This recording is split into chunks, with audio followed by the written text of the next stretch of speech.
Welcome to Building the Future. I'm your host, Kevin Horick. You can find the show online at buildingthefutureshow.com or follow me on Twitter at BuildingShow. You can also find it on iTunes, Stitcher, and YouTube.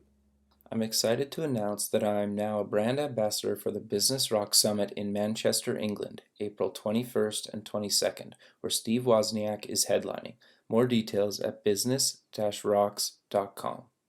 Welcome back to the show. Today we have Bob Fitz, founder and producer of SUP-X, the Startup Expo. Bob, welcome back to the show. Hey, thanks for having me again, Kevin. How are things today in Canada? Oh, pretty good. We're supposed to get a big snowfall today, but I can't complain because we haven't had really any snow yet this year. And it's almost the end of November. So, and it's in sunny Florida, right? I'm assuming it's sunny. Yeah, well, actually, we're having a cold spell, but you would not like how I would describe a cold spell. Yeah, do you have to put on like a jacket or something? Is that a cold spell down in Florida? Long pants, but you get the idea. Long pants. T-shirt, long pants, I got you. Yeah, actually, that's exactly right. So anyway, good to be back on the show. Good to talk to you, and good to be seeing you here in a couple of months down at SUP-X. Yeah, I'm excited about coming down and how things are coming together with that. So maybe just for our listeners, Bob has been on the show before. There's a previous episode on Building the Future show where we kind of cover the full conference and kind of what it's all about. But I would still kind of like you to give the listener another overview of what exactly the Startup Expo is and kind of why you're doing it and why it's important. Yeah, well, the SUP-X, the Startup Expo, and if people are interested, they can go to sup-x.org. SUP-X is a two-day international conference and exposition for the early stage community. It's going to be in Fort Lauderdale, Florida, which is, for those who don't know exactly where that is, it's just 20 miles from Miami. They're basically the same thing. We have about 75,000 square feet at the convention center. It's a two-day event. We're expecting about 1,500 attendees from throughout North America. The first day is very intensive workshops. We have a women's forum for women entrepreneurs and women's investors, and the afternoon is very pragmatic workshops for entrepreneurs, and that makes for a long day. So then we have our opening reception. The next day is a conference. It's fairly traditional in structure, general sessions, keynotes, breakouts. Startup Canada is one of our partners. We have about 36 entrepreneurs, focused nonprofits and also accelerators throughout North America that are our partners, helping us get the word out. We also have a startup competition. You just have to buy a ticket to the event, but the event's very cheap, and that's on purpose because the entrepreneurs are the star of the show, so you can get a ticket for only $99. We take the top 50 applicants to our startup competition, get a booth on our exhibit hall floor for free next to our corporate paying sponsors. And then we'll have the very last general session is a fast pitch competition, and we award $50,000 in cash and prizes to the top three who placed in the top three of that. We're also arranging feeder startup competitions around the U.S. and Canada to feed into those 50 slots. So there are certain cities around North America that we're working with to identify a semifinalist from their area. And so there's a lot going on. It should be a really cool event. It's a great time of the year to be in South Florida. The weather is amazing here in Florida. It really is, down in the Miami area in February. And then, we'll have speakers from all over North America, investors and other people. And it should be a really cool event. We're super excited about it. If you look on the website on the speakers page, you can get a really good sense of the quality of the people that we've recruited so far to speak. We've recruited about half of the 55 speakers that we'll have by February. And then if you go on the sponsors page, you can kind of get a sense of the quality of the organizations that have chosen to affiliate with us. And we're proud of having them be our partners. Sure. No, that's awesome. What? Sorry, go ahead. I'm sorry. Of course, I forgot to mention the date. It's all good. It's February 16th and 17th of 2016. So if you're in the U.S., that would be the 2 days immediately after President's Day, which is Monday, February 15th. Yeah, no, that's awesome. And just for the listener, that if you're going to be at the conference, I'm going to actually be at the conference recording shows for the radio show, and they will air in Atlanta, and then they'll be turned into a podcast as well. And the podcast is actually being listened to in over 50 countries now. So, you know, and the show, wow. Yeah, exactly. And even just for example, Bob, your show has the show airs Tuesdays and Thursdays in Atlanta, like new shows, and then the other days of the week it just gets repeated. So your show, your past shows, even aired a bunch of times as well in the last couple of months. So, you know, the show does get quite a bit of exposure, and I've got quite a bit big social network as well from, you know, Twitter and LinkedIn as well. And so, you know, just being on the show, I think could potentially really help some people out there. And, you know, I am always looking for people to be on the show, so definitely reach out to me. And I think, you know, what you guys are doing with the Startup Expo is super important and super interesting, and that's kind of why I wanted to be a part of it. Well, that's very kind of you, first of all, and second of all, we're really pleased to have you as a partner. It is a cool event. I don't mean to say I'm bragging, but as someone who, I also run a nonprofit that's focused on the entrepreneur world, and I've seen good events and I've seen bad events, and we're excited about what this one wants to be and what it's shaping up to be. It really will be a cool place. I mean, it's not expensive, and that's important. We want entrepreneurs to be able to come from afar, and we recognize that they'll have to spend money to travel to get here, but we want them to then look at the event and see that the opportunities to learn and to network and to potentially exhibit and compete in a startup competition, we want those to be attractive enough but priced reasonably enough that they can still incur travel costs and participate, not also then have to spend a ton of money. And it'll be a nice large event. So, you know, the scale is important because you'll meet, you know, really cool investors and other entrepreneurs and technologists and customers and all kinds of contacts from throughout the U.S. and Canada. So we're really, really excited about it and very glad that you're going to be down here helping. Yeah, no, I'm excited, and I think it's going to be interesting because I also signed a deal to do, the show's going to be doing TV episodes in the new year, and season 1's going to be filmed in Atlanta, but season 2, which will probably be summer of next year, will actually be filmed in your area. So, you know, maybe we can get you on the TV show in 2016. Well, I'm not sure about that, Kevin. I have a face for radio, but I'm certainly happy if you're going to be down here. I'm certainly happy to help you find the right people to interview for your show, and that's great. And we're actually getting ready to make an important announcement. We have a guy who's nationally famous for a TV show about startups is going to be emceeing our show. I can't announce it yet, but we're excited. So cool. Glad you're going to be here. Tell me when we get offline sometime. Tell me more about that, and I'm happy to help you. Sure. No, that's awesome. So maybe let's cover a little bit about kind of investment and raising capital. I know you have kind of a background in that, and I think it's really useful for the listener to talk about that kind of stuff. Well, I will, but as you know, I'm a little ADD, and I'm going to take you off the path first, if that's okay, because there's something important. There's something important that I think that entrepreneurs understand. Unfortunately, I think raising capital is overemphasized in the startup world. Why do you say that?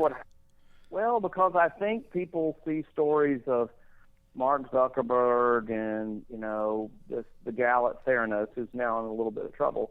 You know, people who create unicorns and, you know, they've been there on TV and they have jets and the big life and, you know, they're giving away money to charities and they still have the big life. I mean, I think we've glamorized the startup world, and everybody wants to be a unicorn, and to be a unicorn you got to go raise $1 billion and blah, blah, blah. You know, only 1 in 10,000 startups ever get venture capital money. Really? Interesting. I didn't know it was that low.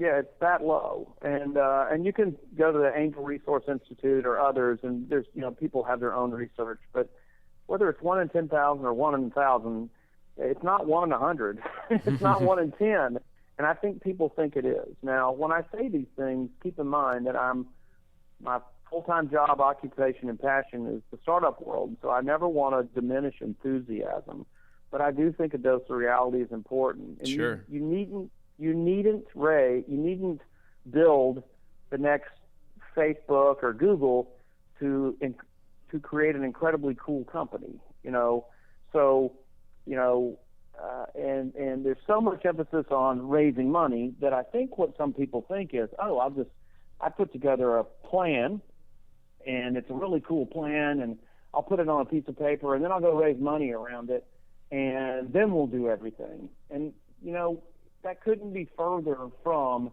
how you really go about doing it. And so you wanted to talk about raising capital, and we can talk about the proper way to do it. But more and more, I see what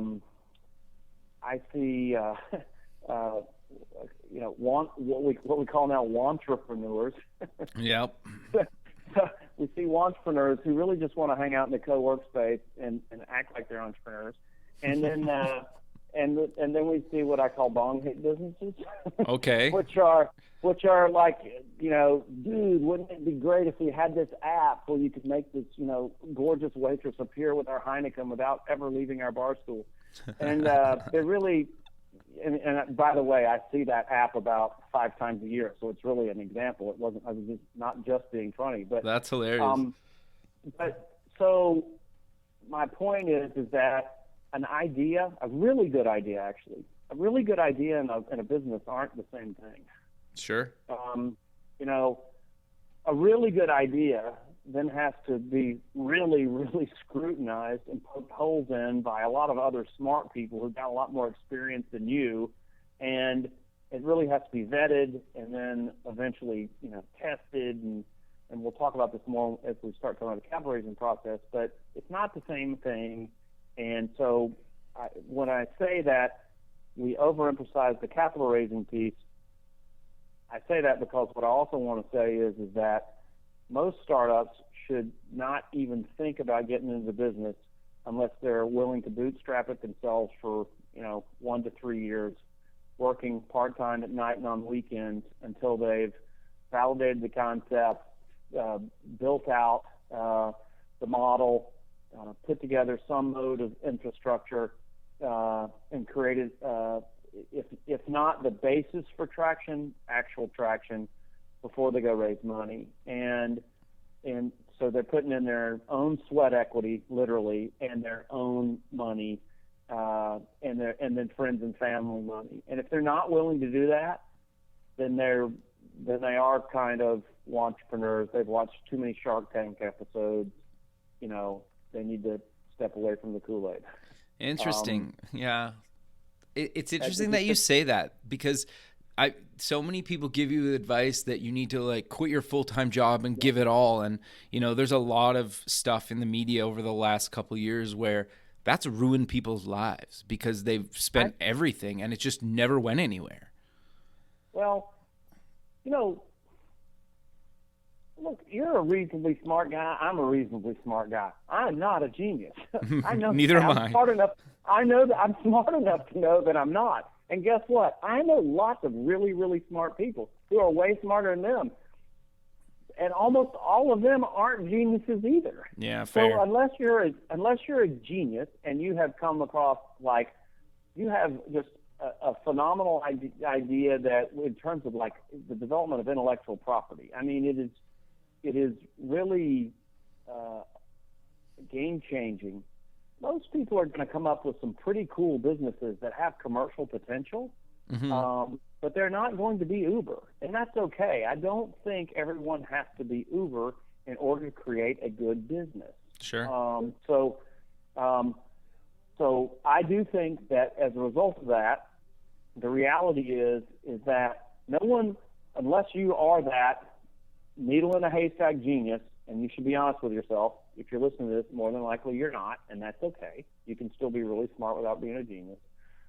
Unless you're that, then you're probably not going to find anybody to invest in you until they're reasonably sure you've invested a lot in something yourself, and so has your family. Because if your dad or your uncle won't invest in it and you haven't invested in it, why on earth should they? No, that's good advice. And so, to every exception, there are rules. I'm not saying this is this for everybody, but I'm talking to the general audience of entrepreneurs out there. You better be prepared to bootstrap it, and you're more like what the model was 20 years ago, which is then it would have been a guy in the garage, but now it's a guy in the gal wherever, probably a Starbucks actually, but not in the garage. But it's going to be something that you do at nights and weekends until it develops enough that you can actually then try to raise enough money to make the leap. So that's a really long-winded introduction about raising capital. I also think the other thing is that, so now that you're committed to bootstrapping it and you know what the reality is, I think the next focus isn't, again, on raising capital, and everybody thinks it is. The focus is on customers. Sure. Businesses are in business to create a customer base. It's not just about raising capital and trying to hit a grand slam and you think you're going to retire or something. I mean, a business exists to serve some sort of customer base. And so I would suggest placing a lot more emphasis on figuring out how you're going to access that customer base and convert them and service them and expand that base than overemphasizing the capital piece. Look, I'm not naive, and I know the people in the audience are, and I'm not saying that you don't have to raise capital. I mean, it's like gas in a gas tank, and without it, the car doesn't move. I'm just saying that an enhanced emphasis on responding to your customers' needs and adapting your products or your services, your offerings to those needs, so that it's more commercial, is more valuable in the long run. The more customer traction you have, the more money you can raise, or or you can raise the money at a better price. I mean, the other concept that people need to understand is when they're raising money, you don't raise money, you buy money. Okay. Okay. Can you elaborate a bit on that? I'm curious to know kind of why you call it, or you say it like that. The reason I say it like that is because I want people to understand what it really is. You don't when you get a loan, you're not borrowing money, you're buying money. The price of that money is the interest rate and the term. Fair. Okay, that makes sense. So, money has a price. Equity has a price. It's not, yes, it's raised, but I'm being a little facetious in order to drive a point home. And the point is that money has a price. Mm-hmm. And the price is the percentage of the valuation or other economic and non-economic terms that go along with that, whether those are control or there's a lot of other terms that can be involved. And so it's important to understand that the stronger your business is, typically because of the traction it has, the more you can control those prices and those terms. And again, just another reason to emphasize commercializing the product.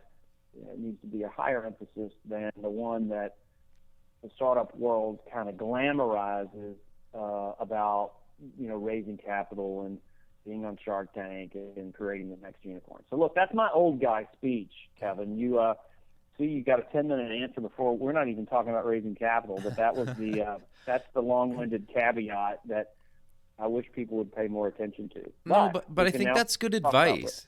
I think that's really good advice, because I think you're right. So many people's business model is, well, do you have any customers? Well, no, I'm just going to sell my big idea to, Twitter, Facebook, or Google. And you're like, well, their biggest business is customers or users, I guess. So I think it's really good advice.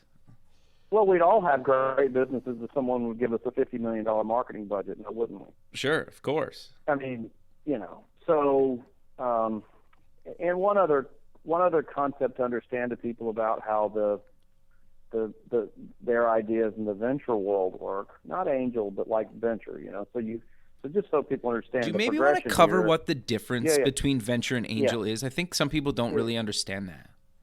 So like the progression about how money is typically categorized along the way is, there's your sweat equity, which is, whatever you're putting in of your own time and bootstrapping it, which is your own money. Then there's friends and family, or as some people sarcastically call it, friends, family, and fools. And so that's the next set of progression. And then after that, you're probably going and talking to an angel group. And angel groups typically invest in companies within about 90 minutes to 3 hours from where they're located, and that's because they're hands-on. They want to be involved, and involved doesn't mean just monitor progress. I think people need to understand that, you want people to be involved because we all only know what we know. And so you want people involved. Not only is money has a price, but when you go raise money, you're looking for a partner. Sure. It's not like taking your company public, which is totally different. That's way at the other end of the spectrum. But in the early stages of your company, you're looking for partners who are also investing in you, so they know the vertical you're in. So if you're in some kind of consumer good, then you might want a guy on your board who used to be at Procter & Gamble or PepsiCo or something like Sure. that. So you're looking at people that have commercial contacts that would benefit your company, or they have, if you're a software company, they understand, about the software development and distribution. You're looking for expertise that accompanies that money. So again, now you've invested, you've bootstrapped, then there's friends and family, then there are angels, and they're going to invest on a regional basis. And now we have what are called seed series funds, which are a relatively new phenomenon, and that is, it used to be you kind of did the friends, family, and angel stuff, and then eventually got big enough and you went and tried to raise VC money, and now there's kind of more seed series, which is, these are funds, and they're typically put together by either what people refer to as super angels or VCs themselves, who they're smaller funds and invest smaller dollar amounts. So they might put out money in $50,000 to $1 million chunks. Okay. And that's called seed. And then after seed series, you go to what's more traditionally referred to as venture capital, even though technically all of this is. And venture capital is when you go and raise what you're called your A round. And your A round, depending on which vertical you're in, et cetera, the characteristics of your business are different. But by the time you've gone to get an A round, you either have significant revenues, or you do have significant revenues, and your pathway to profitability is visible, although it could be a ways off. There's the path itself is pretty well known, and that's broad and not entirely accurate as to the breakdowns, but that's generally the path. And then once you have a Series A, you can have a Series A, B, C, D. It can go pretty deep into the alphabet, and then eventually a company is typically, taken public or, permanently private if someone wants to keep it that way. Typically not through a fund, though. That's it. That's Okay. That's broadly the progression. Sure. But So most people aren't going to get deep in that alphabet, is my point. Sure. No, that makes total sense. So let's say I have a company and I, kind of boot sweat equity it, and it's been around for a couple of years. I have some customers, maybe I'm not quite profitable, or maybe I am, and I do want to kind of get a little bit of investment.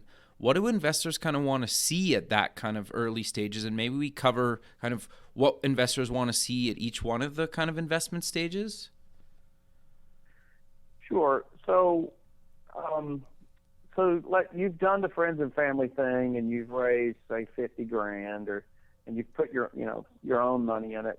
now it's time to raise a more substantial amount to further establish the product market fit and to help you develop some small amount of infrastructure. And part of that might just be simply converting you from an unpaid to a paid employee and giving you some more marketing dollars to hire somebody, to come on full time to help market. But it's basically to take the garage into more of an operating business. Right. And so you're going to go raise, angel rounds can be, as small as say $25,000 to $50,000, and they could be up to several $100,000. And if that's the case, you're not raising from one angel group for the most part. You're probably going several places because they're, in general, angels groups, unless you're in, say, New York or Silicon Valley, most regional angel groups don't have the ability to, put in, $200,000, $300,000, $400,000, $500,000 into something. Sure. And so it'll be spread out. So you're looking at, a max of a couple $100,000 from an angel round. Okay. Typically. And how do you pitch that, or how do you reach out to kind of an angel round or group? Well, angel, depending on where you live, some of this stuff, you just Google, angel groups in, whatever your area Sure. is. Okay. Atlanta or whatever, and you can find angel groups throughout. And then the more research you do, the better. You really need to understand what do they like to invest in, what verticals are in, and what verticals are out.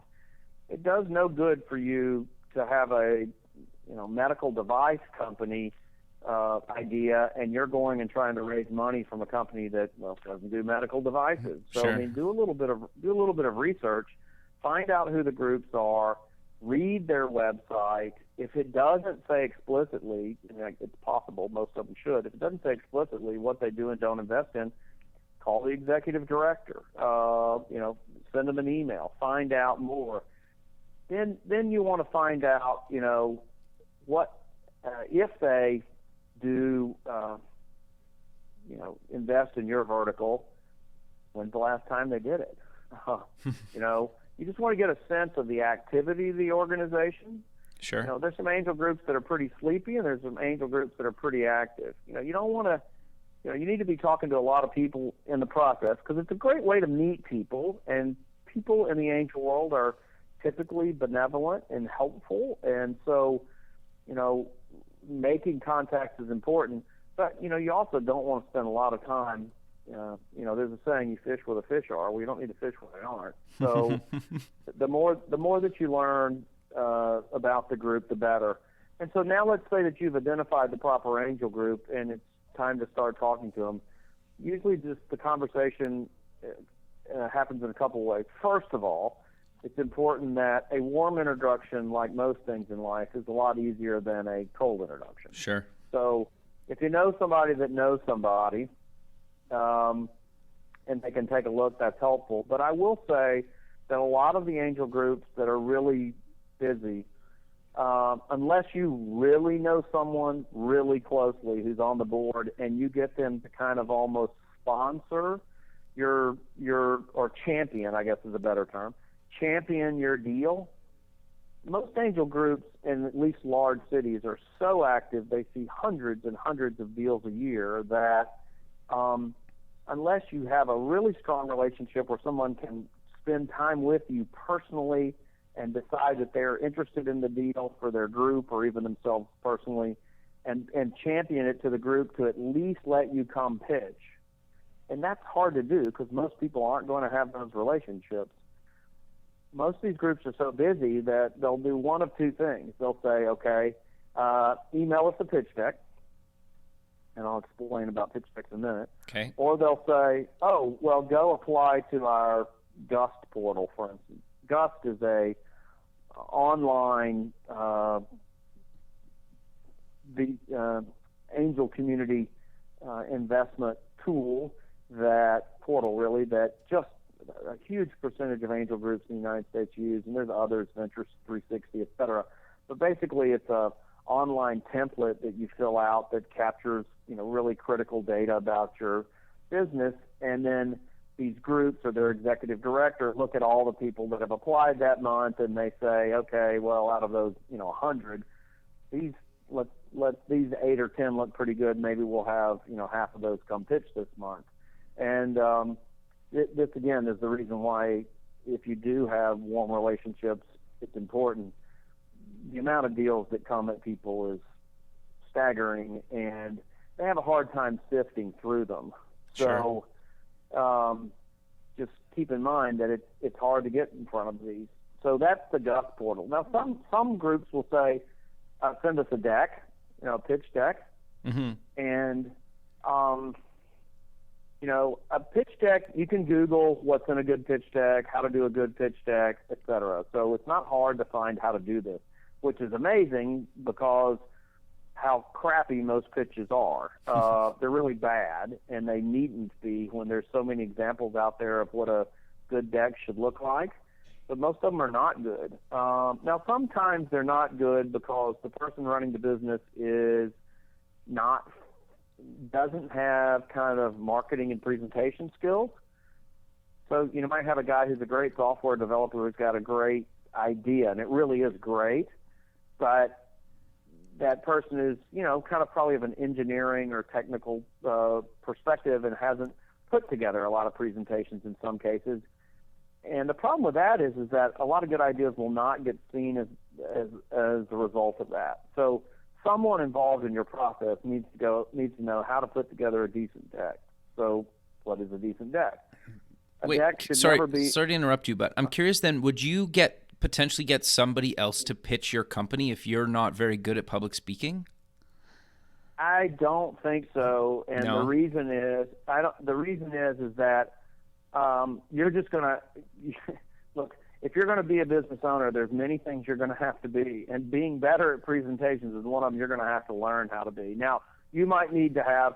Look, all good partnerships are based on people having complementary skill sets. Right. If you're a hyper tech guy, then somewhere in your team is going to need to be more of a business ops kind of marketing guy. Sure. And so maybe that's the guy that pitches, and then you're at the pitch too, but you're there when they start asking questions about, okay, so how does the whatever your IP is, how does it work, and then you can answer it in geek speak, but someone's got to speak English in that room. Sure. And so, if your point is, should it be outsourced? The answer is it can't be outsourced. No one has the passion like an insider. No, fair. And so someone on your team does have to be able to speak it. But a deck is never longer than 15 slides, and the first page is the cover, and the last page is your contact information. So you're really talking 13 pages or slides of what I call the meat. Okay. And those are, there's people, depending on what you're talking about, the order can be kind of different, but in general, it's pretty linear and very basic. I mean, what is the problem to be solved? Okay. What is the business problem that someone needs to figure out a way to solve it in a better manner? What is the problem? Okay, what's the problem? Second, what is it that you're offering to do to solve it? And that can be a slide or two. Who is the team? And keep in mind, for most startups, people are investing in the team every bit as much as they are the idea. Because the team is what is the likelihood that this great idea ever comes to pass? Sure. How is this thing ever going to get done? So, headshots, bios or at least bios of all the key players and what their roles are in the company. What's the market like? Who are your competitors? Why is your offering, and how is your offering different? And a lot of times this is kind of a grid with check marks, these are the key things, and here each of the columns is the companies, and there's check marks, and inevitably the company in the deck has more check marks than everybody else, but at least it's comparative. Right. What's your go-to-market strategy? And this is probably gets more overlooked than anything else. Okay, great. You've defined the problem. You understand the market. And you've told us what the solution is. How's that going to happen? And that's what people never think through. But distribution is so hard, yet people don't pay much attention to it. How are you actually going to get from your office desktop into customers' hands? Is it going through value-added resellers? Are you going to do inbound marketing? Is there a digital marketing strategy? Or is it a traditional marketing strategy? What is the marketing plan? How's it going to get sold? So is that kind of tying into your point about, figuring out your customer base based on kind of bootstrapping for, a year or 2 to 3 years or whatever that timeline is? Because then that kind of answers that question. You're like, well, I already defined the market. I have the market. Is that kind of fair to say? Yeah, it is. And not everybody needs to test their product for, 2 or 3 years, but sure. Look, you do need to have, some proof of concept is what it's called. And proof of concept is not, I talked to my 20 aunts, uncles, cousins, and best friends, and they loved it. Proof of concept is, okay, well, we actually, we use SurveyMonkey, which would be a simple way, around with some pretty well thought out questions that weren't designed necessarily just by us, or we actually, did test research, or we built a prototype and had it used by the following groups, or you need actual customer experience.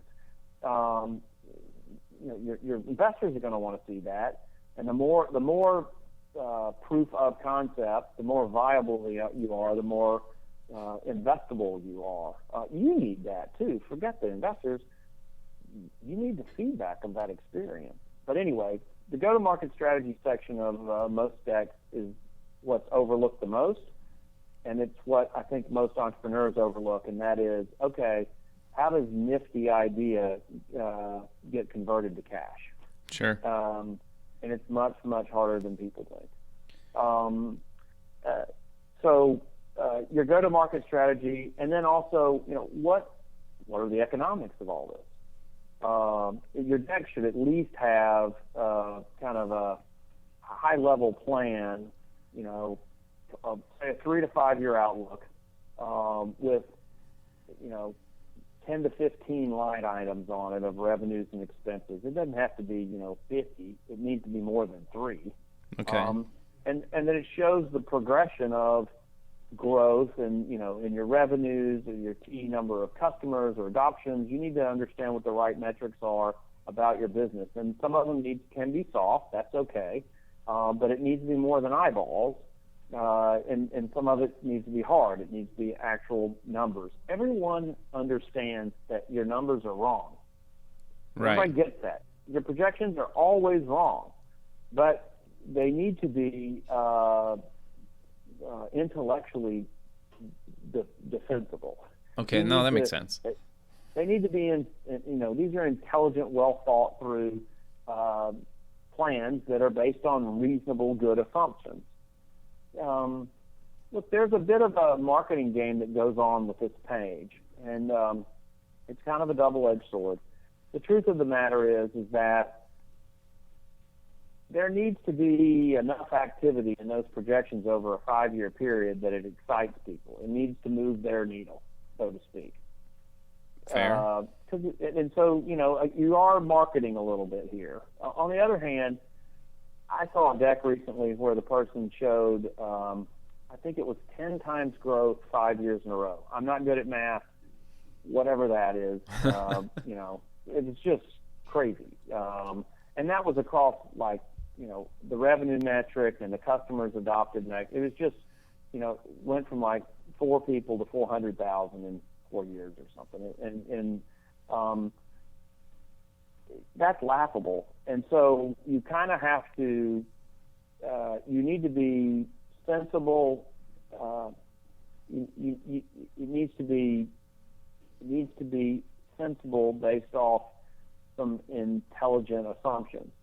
and look, everybody expects some optimism. And again, you want to show the needle moving, but don't make it a joke. Yeah, that makes sense. That's really good advice, actually. But most people, you'd think so, but the steepness of the hockey stick you typically see, it's what people call it because that's how the projections look like, a hockey stick. Yeah. It's so steep, too often, it's kind of silly. I'm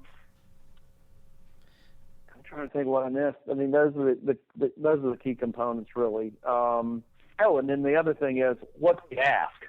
You know, how much are you trying to raise, and what would it be used for?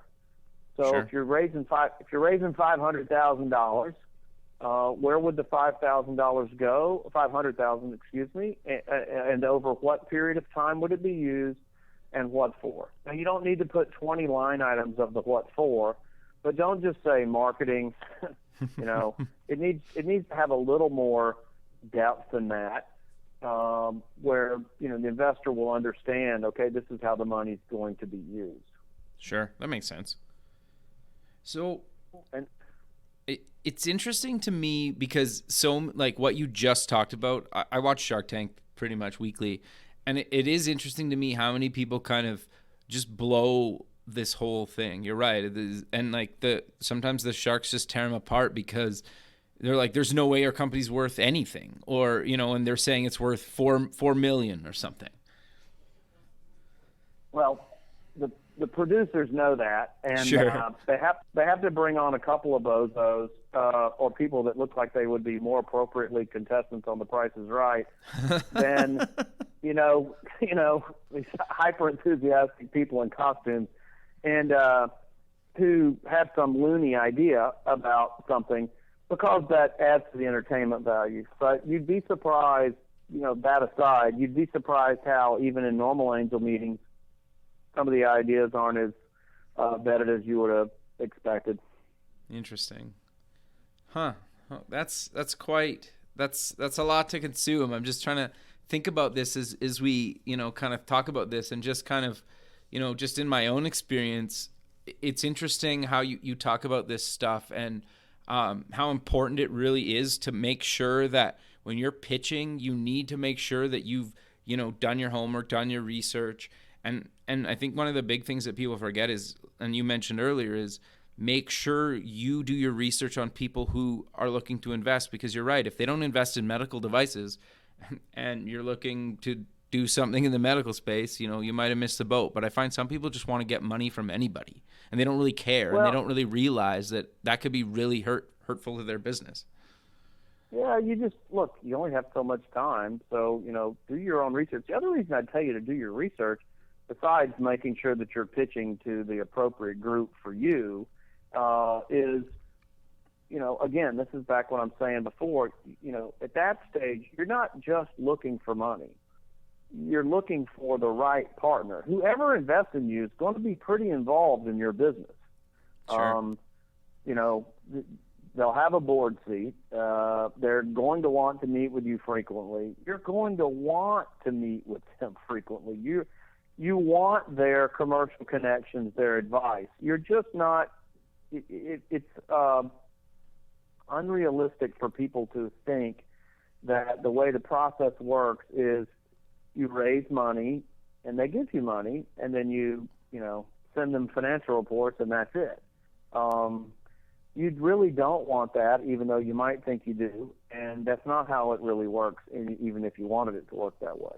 So you're looking for people whose skill sets, career history, connections, all are additive to the equation of trying to make you successful. And you need to be prepared to have them in your life, which should also tell you that when you go through that negotiating period, you should be, when you have to start negotiating your documents, you'll have interest that you want a smart attorney to help you negotiate, and that's critical because you don't know the stuff, and even if you read, Brad Feld's Venture Deals, you're not going to learn enough to really negotiate a good deal. You're going to need a good attorney, but how somebody negotiates with you should tell you also about whether or not you want them as a partner. Sure, and probably how interested they are in your actual business. Yeah, because look, it's the beginning. This is the beginning of the relationship. So if the negotiation process, you, for whatever reason, it starts giving you a lot of heartburn. Well, maybe you don't need to keep going down the path. Maybe that's the indicator that it's probably not a good fit. Now, some of this could be a function of, typically for a lot of entrepreneurs are newer to business, it might be your own discomfort or lack of understanding, et cetera. So make sure that it's not about you, that you need to be educated on the process, and make sure that your discomfort is valid and not some function of your own shortcoming. But if it is valid, then pay attention to your gut, because you're stuck with these people. So you want to make sure that whoever you end up having your partner is somebody that you want to have as they're your partner, and you're involved with them. Sure. Well, and it could be years, right? You're getting married. Yeah. Yeah. You're basically getting married in business, and just like the real world, divorces are difficult. They're Sure. They're messy. So. No, I think that's awesome advice, and sadly, Bob, we're out of time. But I think I talk too much. We always run out of time. no, it's good. The thing is, it's good content. It's interesting. How about in closing, kind of maybe mention where people can find the Startup Expo online, and any other social media you want to promote? I know you're quite active on LinkedIn and a few other social media platforms. Well, I will. Before I say that, a lot of the stuff's available on Google, so Google out there and learn more about how to raise capital. Sure. In terms of SUP-X, the Startup Expo, again, our website is SUP-X.org. You can follow us on Twitter at the SUP-X, which is just at the SUP-X. And I love it. I love meeting people on LinkedIn, so you can please invite me to join you on LinkedIn. I'm Bob Fitt, and with SUP-X, the Startup Expo, I have over 22,000 LinkedIn connections all over the world, and they're all in the startup space, and I enjoy meeting others. So I'd be happy to connect on LinkedIn as well. We have a Facebook page for SUP-X, also an Instagram account, and I couldn't tell you how to find either if I had to. Well, I'll post. My marketing director will not be happy about that. I'm sure you can find us there if you wanted to. And actually, if you look on our website, the social media links may be there. Sure. I will also put all these links in the show notes. And I think it's interesting just to maybe mention quick is you and I connected on LinkedIn. We didn't know each other outside of LinkedIn before, right? And we met, what was it, March? May? No, it got to be May. June, somewhere in there. And you and I are diagonally about as far across as you can get from one another in North America, but that was just on LinkedIn. I spend an hour and a half on LinkedIn every morning, every day of the week of the year. Really? Connecting with people that are in, LinkedIn sends you this thing called People You May Know, and if they're a startup, or they're in the VC or the angel world, or they're in accelerators or incubators or organizations like Startup Canada, and then we obviously have similar interests, and I write them a personal invitation and ask them to connect, and lots don't and lots do, and that's how you and I met. And yeah. It is amazing, Kevin, how many of our speakers where they came from as well, which tells you, look, from a user interface standpoint, LinkedIn has a lot of things to be desired. Sure. Yep. And in terms of a tool itself, I'm an enormous advocate of it. I've met so many awesome people, and so many of them are a part of SUP-X and other things that I do. I think it's a cool tool. The more you use it, the more you learn better ways to use it too. Totally. I'm the same way. Like I think I'm at almost 12,000 LinkedIn connections now, and I use it all the time. And I don't do it daily, but I kind of go through, days every, maybe a couple times a month where I'll just heavily kind of connect with people and like-minded people. And in a lot of cases, well, it's how I met you. It's how I got the radio show. It's how I got my book deal. It's how, it's all through LinkedIn for the most part. It's a powerful tool. The one other thing I'll say real quick, Kevin, before we cut off, and I know you got to go. If people do go to our website, go to the press page and click on the newsletters. We have newsletters we send out every 2 weeks to about 25,000 people throughout North America who are in the startup space. But there's a sign-up button on there, so if they just hit the sign-up button, then from that point forward, every time we send a newsletter out every 2 weeks announcing our new speakers, special pricing, all kinds of stuff, they'll be in the loop about what's going on with SUP-X. Perfect, man. All right, well, this has been awesome. Thanks again for doing this, and we'll be in touch, and I look forward to seeing you in person in Florida in February. It's always a pleasure, Kevin. I really appreciate your help, and we're looking forward to seeing y'all too. Perfect. Thanks, man. Talk soon. Thank you. Okay, bye. Thanks for listening. You can visit past shows at buildingthefutureshow.com. If you're going to the Startup Expo on February 16th and 17th in Fort Lauderdale, Florida, and want to record an episode, please contact me. The music for the show is by Electric Mantra. Check them out at electricmantra.com. Until next time, keep building the future.